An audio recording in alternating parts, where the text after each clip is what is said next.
Olá, Grêmio Pedistas! Iniciamos a terceira edição do Legado Tricolor, o podcast da Enciclopédia do Grêmio. Seguimos preservando a história do Grêmio. Presentes hoje, dia 13 de junho de 2018, véspera de Copa do Mundo, além de mim, Vitor Lapoli, Diego, Júnior e Maicon André. Manda um salve aí, Diego. E aí, pessoal, como é que tá? Maicon. Boa noite a todos os gremistas. Júnior. Boa noite, pessoal. Seguimos aí. Bom, além do jogo que teve dessa 12ª rodada entre Grêmio e Sport, que nós vamos comentar na sequência, outro fato interessante na semana foi a venda do Jailson para o Santos, volante do Grêmio, que foi titular em boa parte da campanha da Libertadores, se eu não estou enganado, que foi vendido, segundo as informações, por 12 milhões para o Santos. Alguém comenta? Bom, eu entendo que foi uma ótima venda, sem dúvida nenhuma. Pelo valor. O Jailson, pelo valor. O Jailson, ele é um bom jogador, na minha opinião, um jogador de elenco. Eu cito o Jailson como alguns outros jogadores que a gente já teve aí pelo Grêmio, que algumas pessoas até criticam, como por exemplo,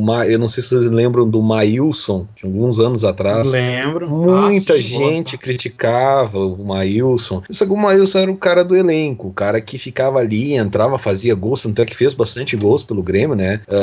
E foi um jogador que era muito criticado justamente porque não tinha uma qualidade que o torcedor entendia como ideal para jogar no time titular, mas que para compor elenco era um grande jogador. E o Jailson é mais ou menos nesse sentido. E o valor de venda foi muito bom comparado, por exemplo, com o valor de venda do Wallace, né? O futebol do Jailson me lembra muito o futebol do alemão, que também jogava no Grêmio, que agora tá acho que no Atlético Mineiro. O Adilson? O Adilson alemão, esse mesmo. Isso. Pra mim, um futebol muito parecido dos dois. Eu prefiro ainda o Jailson. Acho o Jailson mais interessante que o Adilson. O Adilson era mais, na minha opinião, era mais, como é que eu posso dizer? Era mais parecido com o Dinho.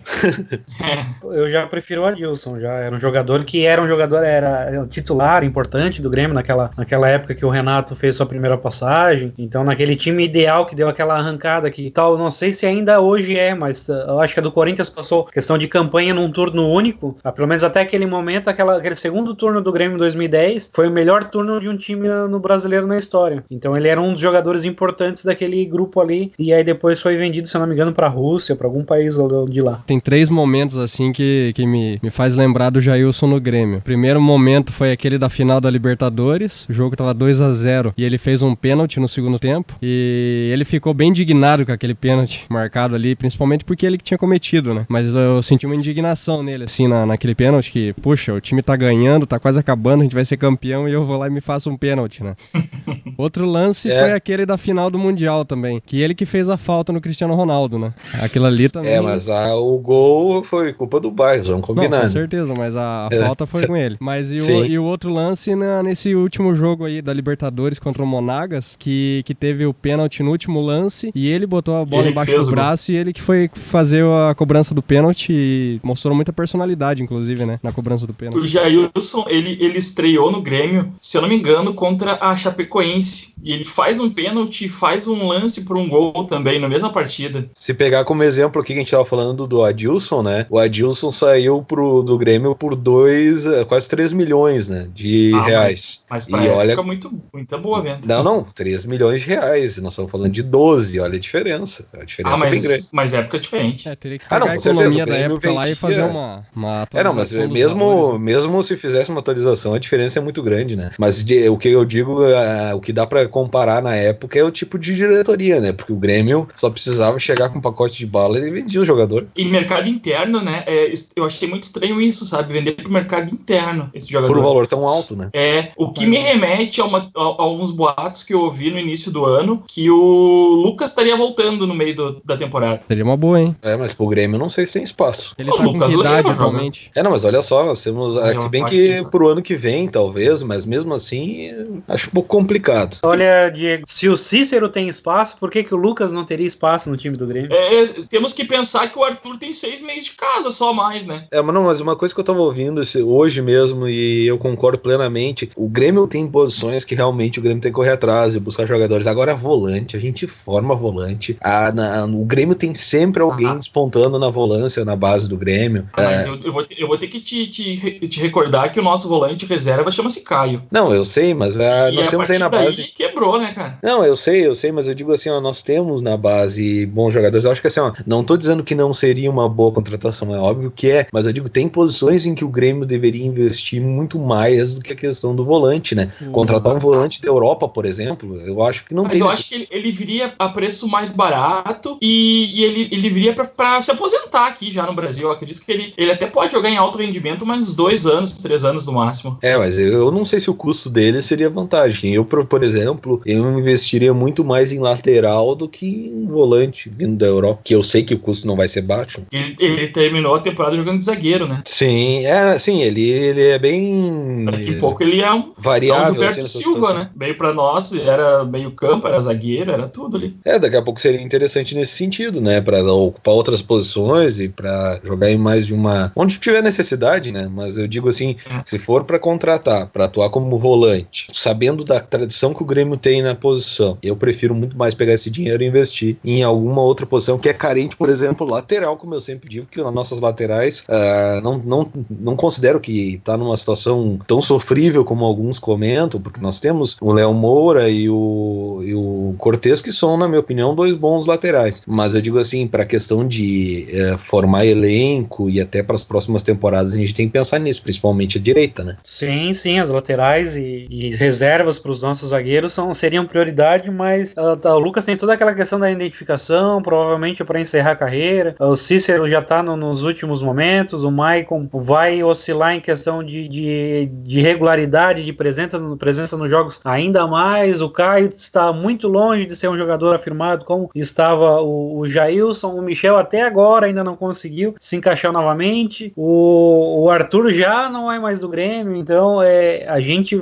vai precisar de um jogador com uma cancha maior devido a esse calendário que é gigantesco, que é um jogo atrás do outro e o Grêmio está disputando praticamente sempre tudo. Então a gente precisa de um elenco realmente numeroso, mas para mim é mais do que óbvio, né, que lateral e talvez zaga sejam as posições que a gente precisa realmente de jogadores de qualidade, mas também principalmente a lateral é a posição mais difícil de tu encontrar alguém com qualidade. Eu acho que o Caio ele vai acabar ganhando agora no time mais oportunidades, né? Tava vendo que o Caio tá com 23 anos, é um jogador da nossa base, né, da nossa formação. Talvez o que falta é mais oportunidade também para ele desenvolver melhor o futebol dele. Só fazer uma colocação aqui que foi dita em questão de estreia do Jailson. A estreia do Jailson foi dia 24 de fevereiro de 2016, uma derrota do Grêmio contra o São Paulo pelo estadual por 3-2. O técnico era o Roger Machado. Esse jogo que foi citado, acho que pelo Júnior, foi o 4º jogo, que foi Chapecoense 3, Grêmio 3. O Jailson, que se eu não me engano fez estreia profissional pela própria Chapecoense, mas já era jogador do Grêmio por empréstimo, e o Jailson fez a despedida dele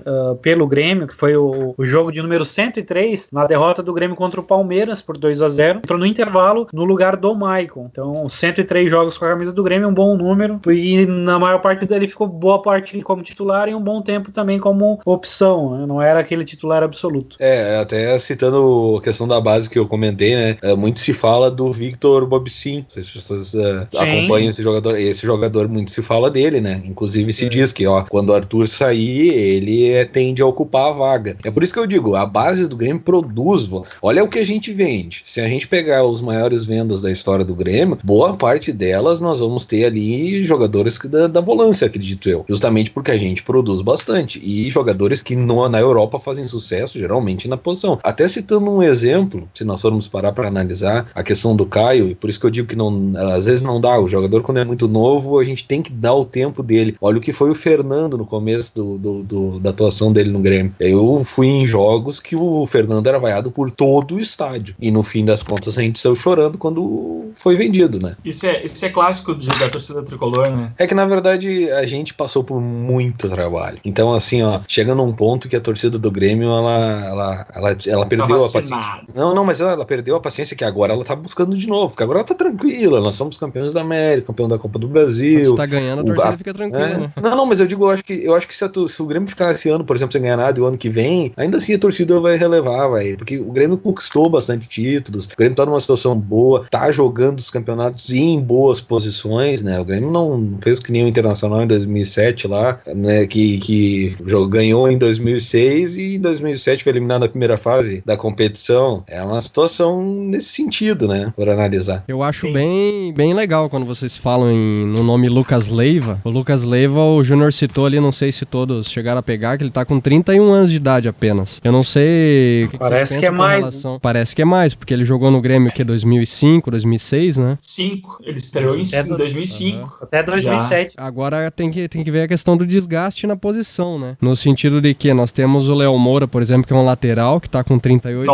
39 anos, tá beirando 40 anos e o desgaste da posição dele a gente sabe. O lateral, ele se movimenta muito durante uma partida. Oi? Tá beirando os 40 mesmo, tá com 39. O volante, talvez, em relação ao lateral, um volante, talvez o desgaste é menor, né? Então eu acho que com 31 anos ele teria bastante tempo ainda pra poder desenvolver o futebol no Grêmio aí. Acho que umas 4 ou 5 temporadas poderia jogar. E ele é um cara bem que se cuida, não vai pra noite, tem 2 filhos. Tá até de férias agora aqui, se eu não me engano, no Rio Grande do Sul mesmo. Eu vejo as fotos dele no Instagram e o cara é super família. Isso faz o jogador ter uma vida mais longa dentro do futebol, né? Se é um cara baladeiro, tu já viu como é que funciona. Sim, e ele tá num grande clube ainda, tá na Lazio, né? E acho que vem jogando como titular, acho que a maior parte do tempo, não tenho essa certeza. Alguém tem visto como é que ele tá na Lazio? Eu não acompanho futebol europeu, é só Grêmio mesmo. Não, eu não acompanho, mas eu tava acompanhando assim que ele tava jogando também de zagueiro na Lazio, mas se tá titular realmente eu não sei. Já é mais um jogador polivalente e é importante a gente ter esse tipo de jogador no elenco, né? Vista o calendário longo, né? Sem dúvida. Que a Lazio, ela ficou bem colocada, né, no Campeonato Italiano, ficou na 5ª posição.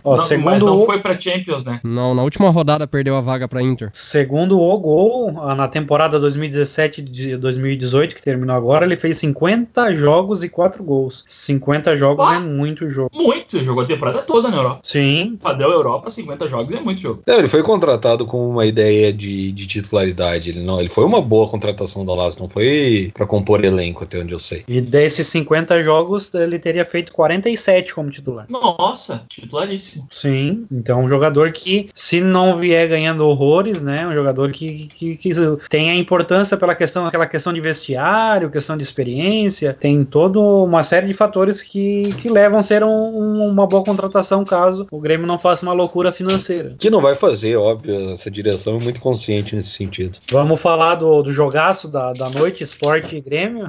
Vamos falar, né? Aí tu acabou o podcast daí. Fácil não é, né? Foi bom falar com vocês essa noite.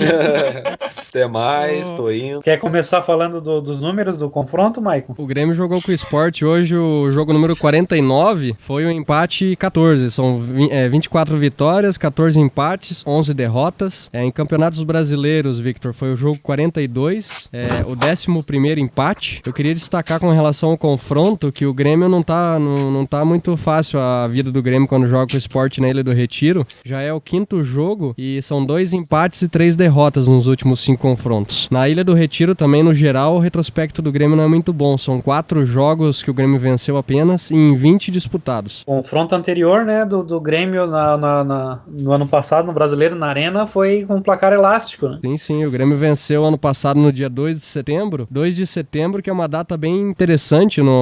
Quando a gente chegar no gol da semana, a gente vai relembrar essa data, 2 de setembro. Do ano passado, o Grêmio venceu então o Sport por 5-0 na Arena do Grêmio. Gols de Edilson, que já não está mais no elenco, Everton, Fernandinho 2 vezes, que também não está mais, e Jonathan. Né, já que a gente falou bastante. Né? Foi um jogaço. Nossa, eu lembro daquela partida lá. Hoje foi até uma coisa interessante, né? Há bastante tempo que eu não vejo isso. A posse de bola, o Grêmio teve menos que o adversário. Foi 52-48, né? O geral mesmo ficou 52-48. Isso, finalizações do Grêmio. Nossa, a gente fez 5 finalizações. Muito pouco. O time muito alternativo também, né? Pra você manter o mesmo estilo de jogo com a posse de bola. Eu até vi que o time tentou fazer as transições, inversão, manter o adversário dominado durante a partida, mas é muito diferente a escalação, né? Pra você conseguir manter o mesmo estilo de jogo. É uma coisa que não dá nem pra dizer time misto, porque eu acho que nem time misto né? Olha, o que teve quantos jogadores sobrou, titulares, né? Titulares, Arthur, Marcelo Groi, Cortez. Os 2 laterais titulares, goleiro titular, centroavante titular, Arthur titular, tinha bastante gente. O problema não é ali. Não, é que o problema é o seguinte, existem tinha um time titular do Grêmio, só que tem as peças que são a sustentação. E essas peças é tirar o Luan e tirar o Everton da mesma partida. Isso, tira o Luan, tira o Everton. E acho que o Maicon também faz muita falta no meio. Não, mas tu poderia botar o Maicon nesse time que não ia fazer diferença. Eu não sei, não. Eu acho que o Maicon seria interessante. O Maicon tem um passe qualificado. É isso que eu digo, o passe qualificado é que, na verdade, é o seguinte, o Grêmio não pode ficar com tão poucos jogadores de passe qualificado, porque aí a jogada a bola nem chega na frente. Olha quantas finalizações, foram 5, sendo que foram 3 certas. Na verdade, o passe hoje deveria ser feito pelo Tassiano, né, que ele colocou um pouco mais recuado o Tassiano pra fazer a jogada do meio chegar até o ataque, mas não é a dele também, né? Não adianta, e também não adianta querer colocar o jogador ali pra fazer a função do Maicon em um jogo, não vai ser assim, vai ser complicado. O outro menino, aquele que veio do Cruzeiro. O Alisson? Não, o outro. Tony Anderson. Por que ele não tava na partida hoje? Era pra jogar, né? Poxa vida, é jogo pra ele fazer a vida dele, né? Ele tava no banco. Não, mas tem alguma questão aí que ele não jogou hoje. Porque ele tava sendo bastante utilizado, mas eu tô notando que nos últimos tempos, acho que ele não tá mais sendo tão utilizado quando foi, né? Ele jogou contra o Ceará. Sim, não, mas eu digo, ele tava sendo bem mais utilizado no começo do ano. Agora tá diminuindo, o Renato não tá usando ele com a mesma frequência, pelo que eu ando percebendo. O Alisson também. Ponto de vista contrário a esse, eu achei que eles estavam dando mais oportunidade pra ele. Não, pro começo do ano? É que no começo do ano também teve muito jogo que a gente jogou com um time misto, alternativo. Sim, não, mas é isso que eu digo, ele tava jogando mais, agora reduziu bastante em comparação com os jogos passados. Das substituições que foram feitas ali, que foi o jogador, nenhum que entrou deu alguma efetividade, nem o mesmo Jael, que a gente espera um pouquinho aí do Jael, não deu alguma modificação no jogo, né? Porque geralmente a substituição... Não chegava, cara. Não, mas é que geralmente a substituição do Renato, dá alguma modificação ali, dá um gás, alguma coisa. Hoje nem isso, né? É que quando entra PP no jogo, cara, eu acho sofrível o futebol desse menino. De quem? De quem? Do PP? Do PP. Eu achei que o jogo dele foi muito fraco hoje, realmente não... E a partida anterior que eu tinha assistido dele também, que ele entrou contra o América Mineiro, né? Também não foi muito uma boa fraco, partida. né, cara? Sabe o que eu acho que era pra ser uma solução esse ano e talvez esteja virando um problema? É o excesso de opções que a gente tem. Ano passado a gente tinha menos opções, só que quando saía um, tu já sabia quem entrava. Então o elenco tava muito mais fechado. Ano passado, a gente tinha no banco o Everton, ou o Fernandinho, boa parte do ano, até antes da saída do Pedro Rocha. E por favor, né, qualquer um desses dois aí são jogadores de entrar e mudar o jogo, né? Pela velocidade? Com certeza. Só que agora tu coloca um jogador, qual for a substituição do Grêmio? Jael, fixo. A bola não chegava na área. O Grêmio pega as bolas, nenhuma ele cruza na área. Quando cruza, teve um escanteio do Ramiro, que a bola foi pra fora, assim, foi quase que um balão pro meio campo, o escanteio. Não pode, né? Daí tu fica reclamando do centroavante. Há muito tempo a gente já fala, né? Há muito tempo a gente já fala que escanteio é chance perdida, né? Nós não estamos sabendo aproveitar escanteio. Eu me lembro nessa partida de um cruzamento do Cortez ali da esquerda, que também não deu em nada porque a gente não tinha ninguém na área esperando a bola. E, na verdade, o Grêmio hoje escapou também de perder a partida, porque o Sport teve aí pelo menos 2 chances claríssimas, né? Teve uma que teve um lançamento ali pra área que o jogador do Sport dominou. Falei, puxa, pintou o gol agora do Sport, né? Na verdade, ele se embananou com a bola. Ele pisa na bola, né? Ele pisou na bola, fez algo incrível ali, né? E o Groi caído no chão. Eu imaginei assim, se o cara jogar a bola pro lado, o Groi vai fazer o pênalti. Mas daí, como ele se enrolou com a bola, o Groi acabou não precisando fazer, né? Mas o Grêmio escapou de ter perdido hoje. Nosso último centroavante uruguaio, aquela jogada. Qual jogador? Brian Rodrigues? Eu não ia falar esse nome, né, cara? Mas já que tocou nesse nome, né, Vitor? Eu não vou pronunciar esse nome. Me lembrou muito aquele nosso centroavante uruguaio. Deus livre, é igual a jogar. Mas saiu daqui e começou a fazer gol, né? Normal. Acho que o problema, você tem que entender uma coisa. Eu acho que o problema não era ele com o Grêmio, era o Grêmio com ele. Mas isso é verdade. Às vezes o jogador sai de um clube e entra em outro e ele rende, né? Essa semana eu assisti o Juventude de Curitiba essa semana. E eu liguei a televisão, o Fred fez um gol. Mas era um jogador. Mas eu gostava de sofrer. O Brian Rodrigues, mesmo nos outros clubes, ele já fazia poucos gols. Então, ele não tem 20 gols na carreira profissional dele. A questão não era. Quem que é o Fred que eu tô falando, né? Sim, zagueiro. Sim. Não, zagueiro. Né?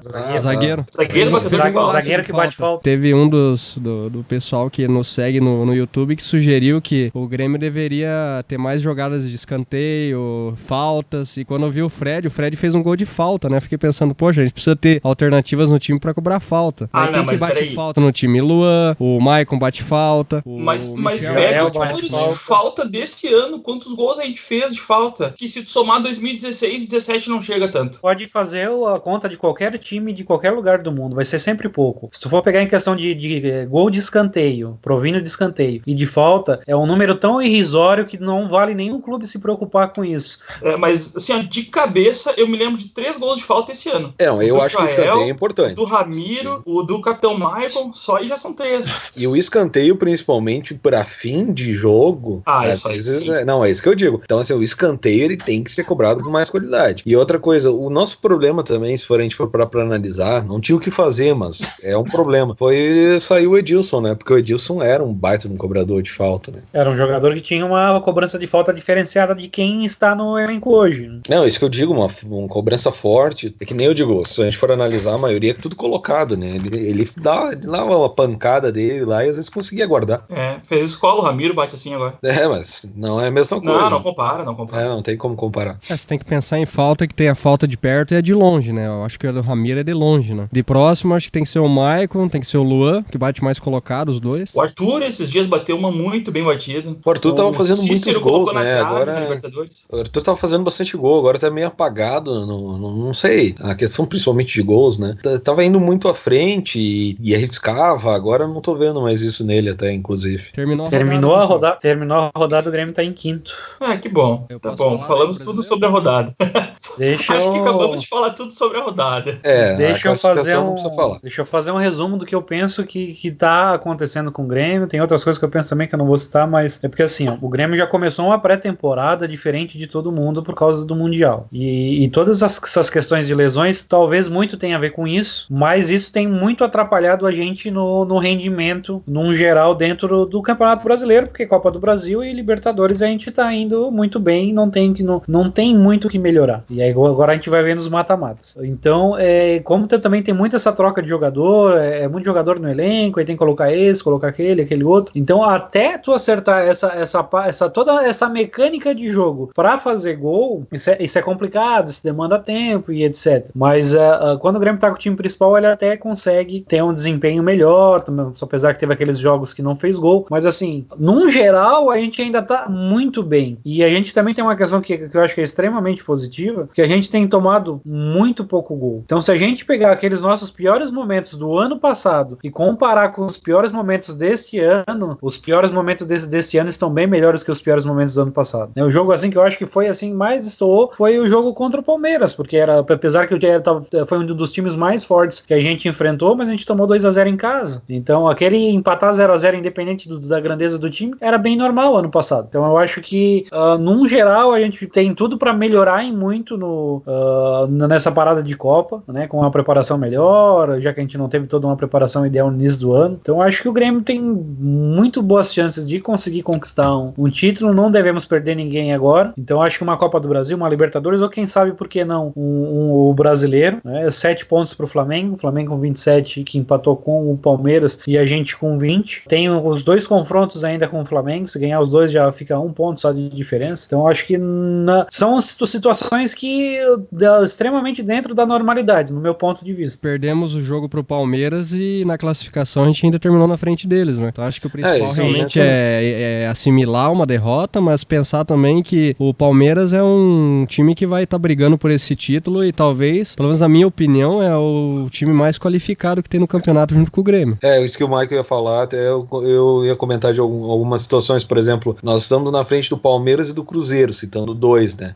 Se for avaliar, olha o que são as folhas salariais, né? Nós temos uma diferença de folha salarial para vários clubes do futebol brasileiro que é impressionante. O Grêmio, claro que varia muito de fonte que a gente pega, mas algumas fontes, o Grêmio é a 7ª maior folha salarial. Se for para analisar, o Palmeiras tem 11 milhões de folha salarial e o Grêmio teria 7 milhões. Olha a diferença. E o Grêmio, mesmo assim, está 1 ponto na frente do Palmeiras, numa situação bem tranquila. Porque se, por exemplo, ganha um jogo, dependendo da situação, é bem complicado por causa do saldo saldo de gols, né? Mas ganhando um jogo, empatando outro, a gente pode até passar do Atlético Mineiro, que hoje seria o segundo colocado, né? Então é uma situação que não tá bem tranquila, soma 3 pontos do Atlético Mineiro e com uma folha salarial muito menor que boa parte dos clubes do futebol brasileiro. Pode analisar até o Cruzeiro como exemplo, né? Que tem uma folha maior que a nossa, ali paga 400 mil pro lateral deles lá e tá no meio da tabela. Então é uma coisa que o Grêmio tá sendo efetivo na questão de pontuar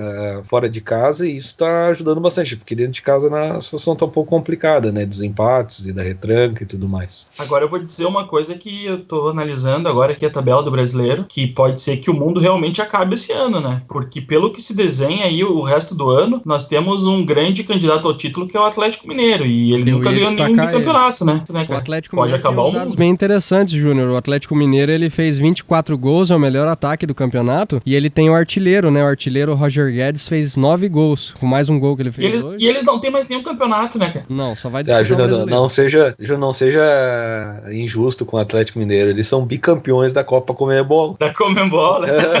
Grande título. Mas esse campeonato aí até o Botafogo ganhou. Sim.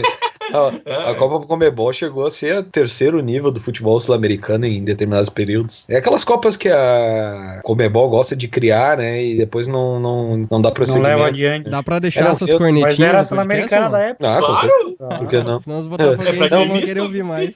Não, mas eu digo, é uma situação que, se for... Na verdade, como eu sempre digo, né? Agora que até isso é legal pro ouvinte, né? Agora que a gente tá criando o conteúdo ali Não, que a gente tá criando o conteúdo da Supercopa ali no site, até quem acessa ali pode ver que a gente tá começando a criar esse conteúdo novo. Né? E é interessante até eu acho que foi a única competição que realmente os clubes se interessaram em ganhar dessas de segundo nível e do futebol sul-americano. Porque Copa Mercosul, Copa Sul-Americana, Copa Conmebol, muito pouco se tinha de interesse, né, nessas competições. Eu acho que a Supercopa foi uma das únicas que realmente os times se interessaram em ganhar. Foi a primeira, né? Sim, e não só por ser a primeira, né? É muito interessante tu jogar uma Supercopa contra os maiores clubes da América do Sul. O Grêmio enfrentou duas vezes o Boca Juniors, né? Em 88 e 89 também, né? Teve revanche. Sim, quem é que vai querer ganhar uma Copa Conmebol, por exemplo, que tem uma final entre Talheres e CSA? Não, ninguém quer. Jogando, né?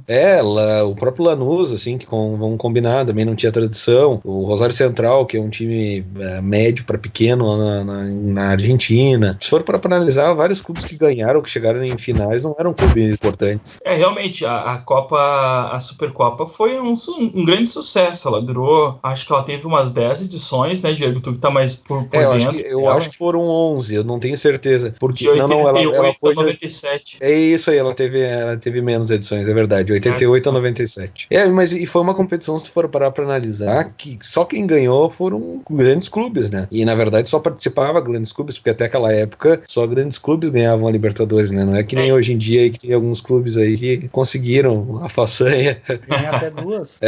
Duas, não é 3 que nem a gente, né? Fazer o quê? O gol da semana é o gol que o Cuca fez, foi o segundo gol do Grêmio no dia 2 de setembro de 89. O Grêmio ali se sagrou o primeiro campeão da Copa do Brasil. Em 2 de setembro do ano passado, também o Grêmio venceu o Sport, só que por 5-0. Ouçam o gol de Cuca. Elcio vai levando lá pro meio. Fecha-se todo o time pernambucano. Jandir estica até Luiz Eduardo, que veio de trás no apoio ao ataque. Se arrisca todo o time gaúcho. Levanta Luiz Eduardo. Lino não achou. Cuca emendou. Gol!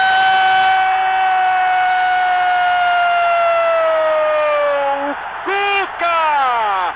Faz o segundo do Grêmio no Olímpico aos 6h30 do segundo tempo.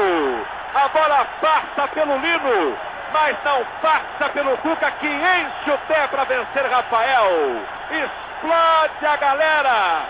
Grêmio 2, Sport 1 no começo do Alegre. Quando apita Aragão, final de jogo, o Grêmio porto-alegrense é o campeão da primeira Copa do Brasil. Em clima de Copa do Mundo, na Rússia, o Grêmio, a gente vai, iniciamos nesse programa e nos próximos também vamos falar de enfrentamentos do Grêmio contra seleções que estão participando dessa Copa. Se não for a seleção propriamente dita que existe o país hoje, geograficamente falando, o mais próximo possível. O Grêmio nunca enfrentou a Rússia, mas enfrentou 4 vezes a seleção soviética. São 4 embates empates contra a seleção soviética, 3 derrotas do Grêmio e apenas uma vitória. A vitória ocorreu no ano de 66. 2 gols de Alcindo. 2 gols que foram para aquela conta mágica lá do Alcindo. Essa seleção soviética, até se a gente for avaliar, ela foi uma das grandes seleções que existiam na época, né? Inclusive foi campeão dos Jogos Olímpicos em 1966,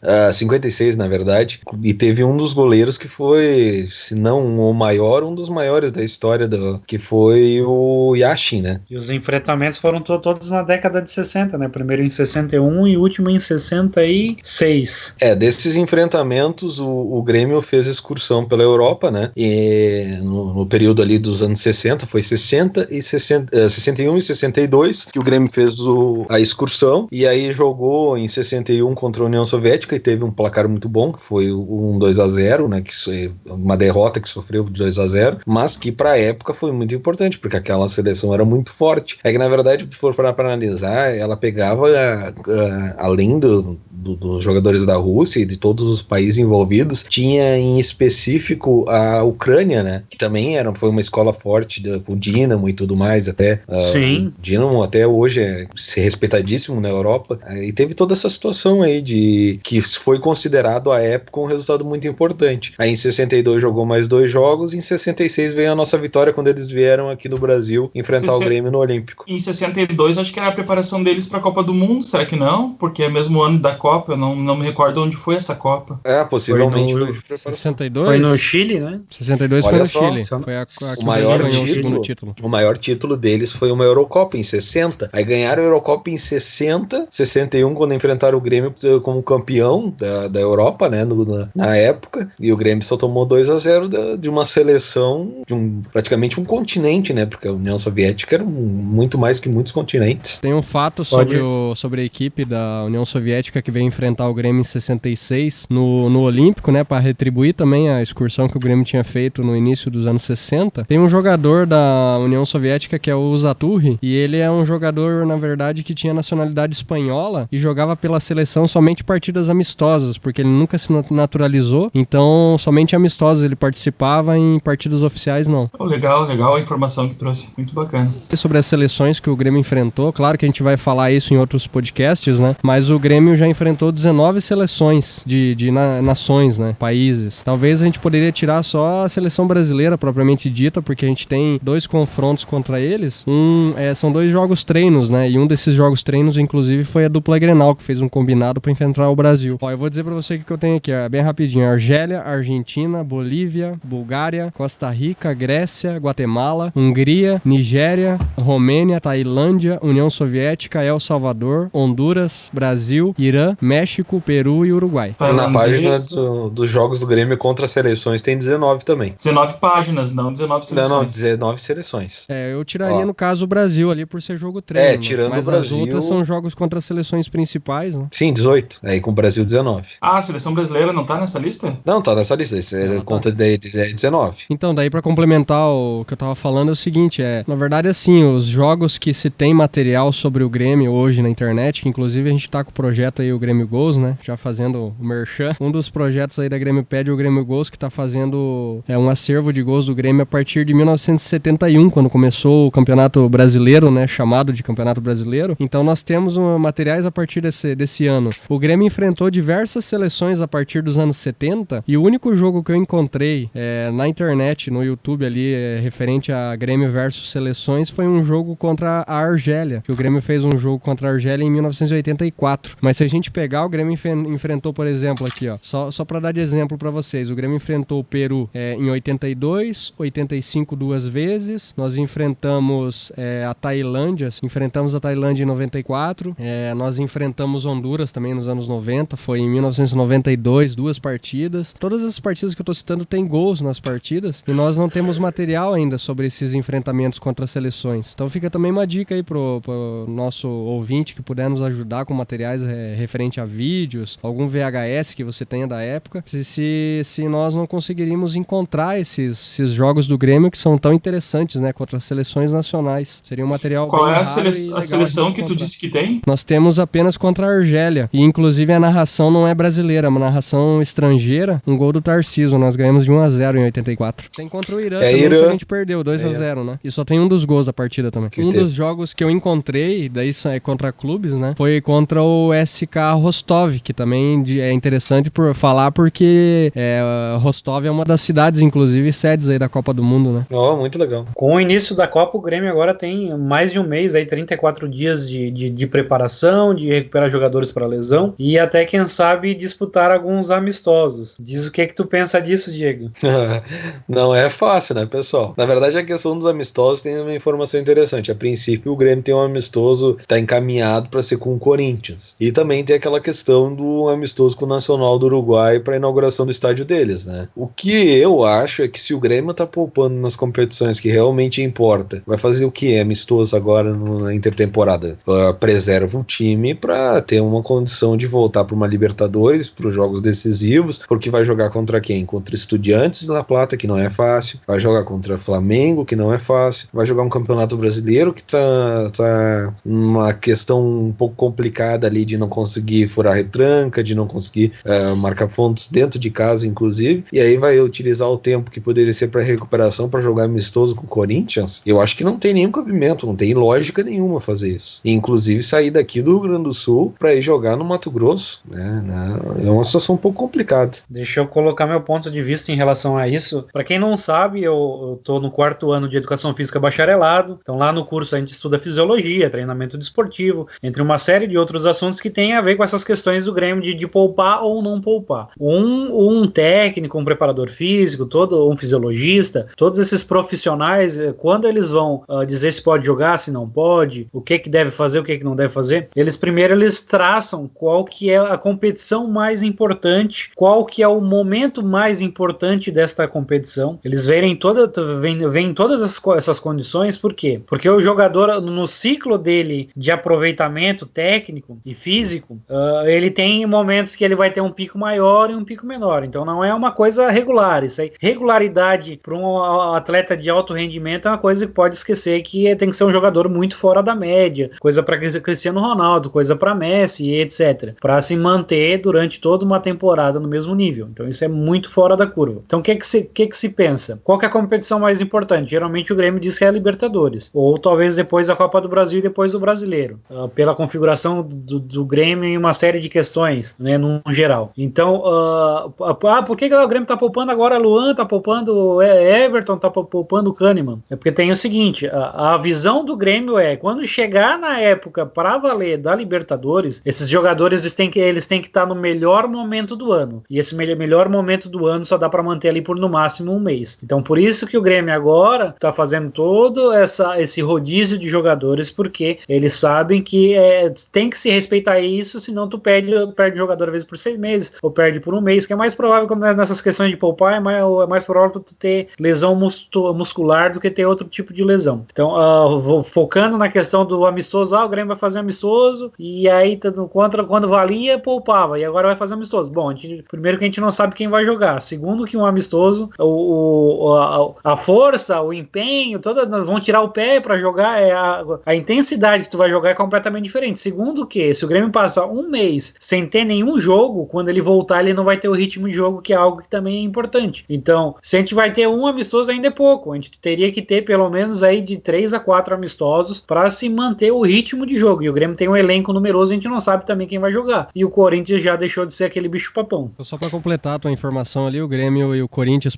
possivelmente vão fazer esse amistoso no dia 8, né, e esse jogo tá previsto para ser em Cuiabá, na Arena Pantanal. A Arena Pantanal é um dos estádios que foi feito para a Copa 2014, pessoal? Sim. É importante também esse tipo de amistoso pelaquela questão de divulgação da marca, né? A gente vai jogar numa praça que não é comum e não duvido que esse jogo não seja televisionado. Esse jogo é para atrair torcida, possivelmente, né? Porque o Grêmio volta a jogar o Brasileiro dia 18, então 10 dias após esse jogo, né? Assim, Grêmio e Corinthians é um clássico do futebol brasileiro, já decidiram 2 Copas do Brasil. Nenhum desses 2 times vai jogar essa partida para perder, né? Então, essa é uma preocupação que eu tenho, de você, de repente, colocar um time com jogadores ali que são importantes e correr algum risco. Né? É o risco, mas o déficit de tu não fazer isso é muito maior, né? Porque se tu chega e vai jogar sem ritmo, né? Então tu vai perder muito mais, tu vai perder com todos os jogadores sem ter ritmo. Agora, se tu lesionar, tu vai lesionar 1, 2, 3. Mas será que não seria mais interessante fazer um amistoso contra um outro adversário, talvez? Contra o Nacional do Uruguai, no Uruguai, inaugurando o estádio deles, toda uma mística, e eu, sem dúvida, acho, torcedor do Grêmio, se tiver 2 ingressos na mão, um jogo contra o Corinthians e o outro jogo contra o Nacional do Uruguai, o torcedor do Grêmio quer ver Grêmio e Nacional do Uruguai. Não importa nenhum momento do Nacional do Uruguai. Essa é uma realidade. Então eu acho que se ainda tem a situação geográfica, né? Muito mais vantagem ir ali no Uruguai jogar um jogo do que subir lá no meio do Brasil para jogar uma partida contra o Corinthians. Eu não acho vantagem nenhuma. Na verdade, eu sou contra a gente jogar amistosos aí nesse período da Copa.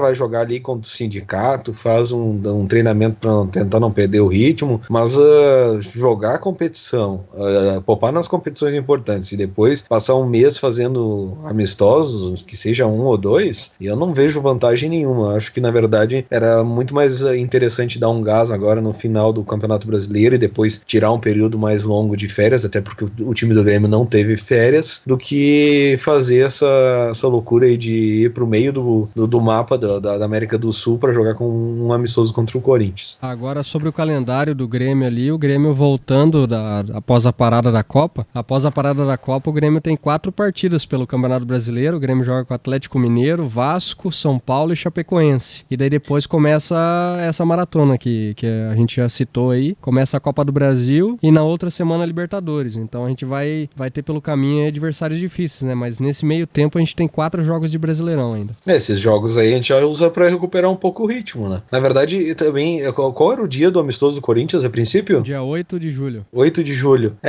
Até o dia período... 18 a jogar com o Atlético Mineiro, né? Não, na verdade até por data não é ruim, né? Porque na verdade a gente precisa ter como disse o Vitor, ter alguns jogos aí pra questão do ritmo de jogo. Mas eu não gosto da ideia do Grêmio viajar pra jogar um amistoso tão longe, que fosse jogar em São Paulo, pelo menos, né? Talvez tenha a questão que tem algum cachê aí, né? O Grêmio tire algum dinheiro, né? Sem dúvida tem. Deve ter alguém que tá bancando isso aí e o Grêmio achou que é interessante. Mas assim, se deixar pelo Grêmio é só contra o sindicato dos atletas, né? Sim. Porque a gente também tem que ver o seguinte, né? A gente volta, a gente já pega o Atlético Mineiro, que é o vice-líder, né? A gente pega em casa. Então a gente já tem que, a gente não pode ir com o ritmo de União Frederiquense, como o pessoal tá falando aí. A gente já tem que chegar com o ritmo de um jogo de Grêmio e Corinthians, né? Depois a gente tem o Vasco em São Januário, e o Vasco, por pior condições que esteja, é um time que tá dando trabalho aí no campeonato. Aí depois a gente pega o São Paulo em casa, que também é um jogo de um time que tá brigando as cabeças. Aí esquecendo um pouquinho ali Chapecoense ali, que é um jogo um pouquinho mais tranquilo, apesar de ser fora de casa, mas a gente deve ter maior parte da torcida. Pô, a gente tem Flamengo e Estudiantes, que são, né, 2 gigantes do futebol sul-americano, principalmente Estudiantes, né? Então a gente tem que pegar esses jogos difíceis pra já chegar com tudo, porque a gente tem que se acostumar a jogar só contra time grande pra essa reta final de ano. Vocês querem vou dar uma opinião sobre a questão do amistoso ali, voltando pra questão do Nacional. Eu acho que o Grêmio devia pressionar muito mais pra jogar contra o Nacional. Não é só um amistoso, é a inauguração lá do estádio deles. Vai ser um jogo com clima de Libertadores. Tem que é toda a questão histórica. Né? Não, e é um jogo com clima de Libertadores. Não vai ser um jogo tão tranquilo contra o Corinthians, por exemplo. Porque, na minha opinião, o Corinthians vai ser um jogo bem festivo, bem tranquilo. Agora, contra o Nacional, nós iríamos ter um teste interessante, porque aí eles iam querer ganhar o jogo, a inauguração do estádio deles, vai ter todo aquele clima que já é natural do futebol uruguaio. Eu acho que é um jogo que estaria bem mais interessante pro Grêmio e a torcida ia gostar mais. Do meu ponto de vista, o ideal seriam estes 2 amistosos e mais um amistoso contra um time de Série B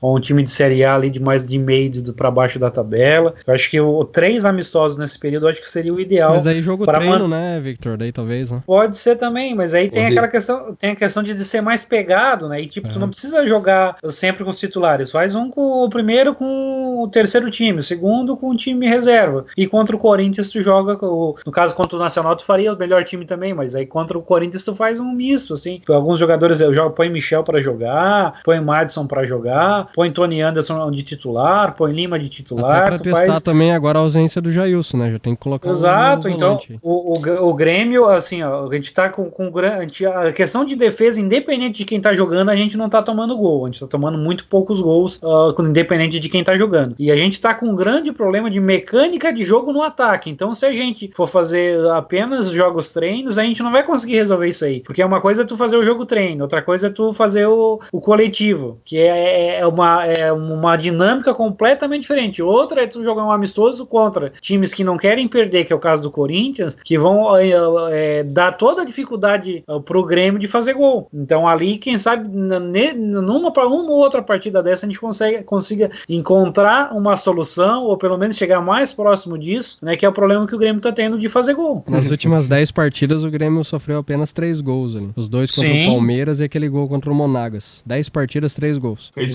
O Grêmio tem muito jogador ali do meio pra frente ali que não é titular, que ele põe pra jogar nesses jogos aí, põe Tassiano, Tony Anderson, dá ritmo pro Jael, né, põe todo esse pessoal pra jogar, dá uma descansada pro Everton, pro Luan, e põe todos esses jogadores aí, PP, tem outro jogador ali, que é atacante ali, que volta e meia joga, Lucas Poleto. Então tem todos esses jogadores aí que poderiam participar, né, mais, e quem sabe alguém desses aí virar uma solução de segundo tempo, ou uma opção aí caso o Luan e Everton não estejam. Respondendo a pergunta do Júnior, nas últimas 10 partidas o Grêmio marcou 7 gols apenas e sofreu 3. A defesa muito boa, mas o ataque também tá devendo, fraco, né? Tá devendo bastante. Chegamos ao fim do terceiro legado tricolor. No quarto a gente vai falar sobre seleções que enfrentaram o Grêmio, que estão nessa Copa, né? Algumas seleções na história já enfrentaram o Grêmio em amistosos e estão participando dessa Copa. Vamos comentar como é que tá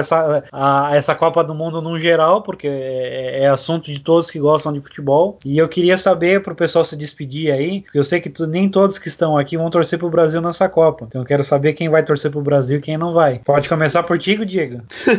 Pode começar. Vamos falar o seguinte, eu vou torcer pra seleção que parece com o Grêmio. E fico por assim mesmo. Eu acho que todo mundo já sabe qual que é, né? Eu acho que a grande parte dos gremistas tem uma grande simpatia por essa seleção. Mas eu explico, o meu é que eu tenho uma questão histórica com a seleção brasileira. Cada um tem um monte de torcedor gremista que pensa, inclusive, como eu, eu nunca me esqueço das convocações, principalmente uma em 97 do Paulo Nunes, que foi convocado para um jogo da seleção, ficou no banco, o Grêmio acabou perdendo a classificação nas quartas de final por Cruzeiro, perdeu por 2-0 e ganhou por 2-1 e foi eliminado. O Cruzeiro foi campeão da Libertadores, pro Paulo Nunes ficar no banco, né? E isso é uma coisa que eu sempre digo, mas ainda claro que não é só isso, né? Tem a questão do estilo de jogo, a seleção do Uruguai sempre jogou parecida com o Grêmio e isso acabou me cativando aí. Eu sempre gostei da seleção do Uruguai e, na verdade, eu torço que o Brasil também tenha um sucesso aí na competição, mas a torcida minha é celeste. Hein, Diego? Tu não tem olhado os últimos jogos do Uruguai pra dizer que ele joga parecido com o Grêmio, né? Não, é que o Grêmio mudou o estilo, né? O Grêmio não tá jogando parecido com o Grêmio, não é o Uruguai que mudou o estilo dele. O Grêmio tá jogando parecido com a seleção brasileira agora. Júnior, tu vai torcer pra quem nessa Copa aí? O Hexa vem a galope. E tu, Maicon? Olha, pessoal, o Brasil joga domingo às 15 horas. Eu vou torcer muito pelo Brasil. Eu acho que o Hexa tá muito próximo aí, porque o time tá bem organizado por um gaúcho no comando, né? O Tite tá fazendo um baita trabalho. Então vamos todos juntos aí torcer no domingo pela seleção brasileira. Só um detalhe, né? O Hexa vem a galope. Até outubro ele tá na mão. Não, eu acho que o Hexa vem. Não, tô falando sério. Vocês acreditam que eu acho que o Uruguai vai ganhar o tri? Não. O Hexa da Copa do Brasil. É algum Hexa, velho. Pessoal, abrir um aspas aqui. Eu gosto muito de uma seleção que não está na Copa do Mundo, inclusive. A Itália, infelizmente, aí não se classificou. Eu gosto. É uma seleção que eu gosto bastante, também pelo estilo de jogo também, que é bastante raça, e eu acho que tem muito a ver com a nossa história também. Se tu tivesse me feito essa pergunta de qual seleção que eu gosto há exato 4 anos atrás, eu diria que eu gostava da Alemanha também. A seleção que eu gosto historicamente, a seleção que eu gosto é a Holanda, né? Os Países Baixos, na verdade. Gosto também. Eu acho eles... O futebol deles dos anos 70 maravilhoso, né? Isso que eu digo aí. No auge dele. 94 eles jogaram muita bola também. Não, eles eram... Tanto que eles reeditaram essa seleção em 95 pra jogar com o Grêmio, né? Sim, é verdade. Deixa eu fazer uma inserção aí, falar também... Tchau também, né? Pra quem vai torcer. Deixa eu citar um jogador aí que a gente falou da Rússia, que a gente esqueceu de falar do Mário Fernandes, né? Mário Fernandes. O Mário Fernandes. É verdade. Mário Doril. Esse Mário Fernandes eu gosto ainda mais dele depois que ele negou a seleção brasileira. E é pra ser titular amanhã. Não fez isso, né? E é pra ser titular ele é titular da seleção russa, né? Sim. Ou não?